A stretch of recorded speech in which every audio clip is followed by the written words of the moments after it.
Shinji Mikami, the director of Resident Evil, switched gears and became producer on the sequel. He knew he had a tough job ahead of him since the audience would know what to expect now. So he made the bold choice of leaving his old characters behind and coming up with a new cast. After all, if you have a hero who's already survived a zombie attack, how scared could they be a second time? With the change in cast came the opportunity to shake up everything else. As opposed to the secluded mansion, Mikami wanted to bring fear to the real world. The setting was thus changed to a more urban environment with the hope of making even the safe and familiar setting of a city terrifying. Gameplay would undergo a shift too. One of the first Resident Evil's few drawbacks had been its clunky control scheme, which made combat next to impossible. So Mikami wanted to tighten up the controls a bit and make a more action-oriented game. This was tricky. If they empowered the player too much, it wouldn't be scary. To add to the problem, the sequel's director, Hideki Kamiya, didn't particularly like horror that much. He was more of an action director. Convincing him to make his characters underpowered and helpless was going to be tricky. The crew was juggling a lot of competing ideas and philosophies, and in the end, it proved to be too much.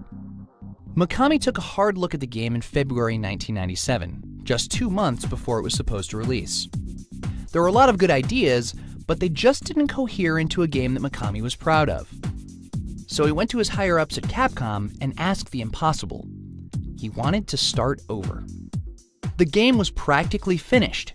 They'd already released boatloads of screenshots, fans were clamoring for the sequel, money and time had been spent, and he wanted to start over. But Capcom did the unthinkable. They agreed. Against all business logic, Capcom just put their faith in Mikami. He'd made them one huge success. They just trusted that he could do it again. Mikami got back to work and the team started nearly from scratch. Fans, already rabid, went into a frenzy when they learned they'd have to wait a whole nother year before they could reside with more evil. When Resident Evil 2 finally released in January 1998, it had gigantic expectations to live up to. Fortunately, even after all this time, it blew players away.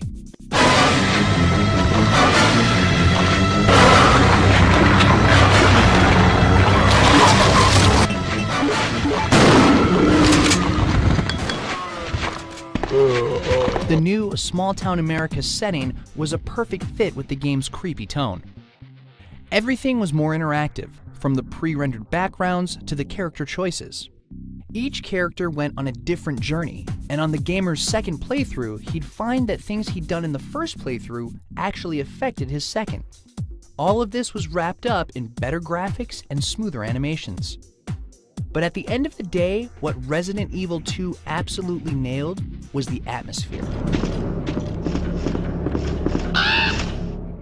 Fans ate it up, and the game's buzz was so good that there were quite a few new converts to the franchise. It was once again exclusive to the PS1 initially, though it was later ported to various other consoles. Resident Evil 2 went on to sell 5 million units worldwide, nearly double what the first game had sold, and the first game had been a smash. It was one of the biggest hits in Capcom's entire history. Their gamble to scrap the game completely and start over from square one had paid off. Big time. After his successful stint as producer, it was time for Mikami to head back into the director's chair. The survival horror genre that Capcom had named was proving to be a massive success, and yet only a handful of competing titles were in the market. They realized that they had the opportunity to start a whole new horror franchise without oversaturating the genre. So Mikami got to work on making a brand new series. Perhaps it isn't surprising that the end result didn't look too different from Resident Evil, fixed cameras and all. But there was one major difference. What's scarier than zombies? Dinosaurs, that's what. Dino Crisis released for the PS1 in July 1999 and went on to sell 2.4 million copies. Another smash hit and further proof that Shinji Mikami was made out of solid gold. Capcom's horror division seemed to be on top of the world. So confident were they in their series that after Resident Evil 2, they began work on not one, but 3 new games in the franchise. But complications from both the business and the creative side would end up causing havoc on all three of them. Throughout the 1990s, Japanese studio Capcom had literally defined the survival horror genre.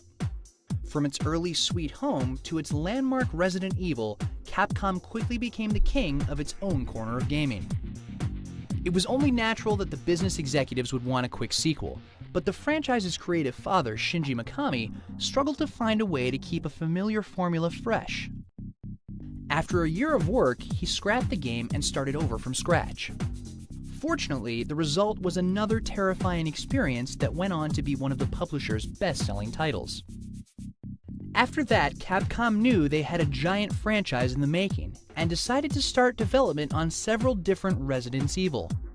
One for the PlayStation 1, one for the Sega Dreamcast, and one for the upcoming PlayStation 2. Everything seemed to be going great. But somehow, smart business deals and innovative creative talent combined into a volatile mixture that changed all of those games into something else.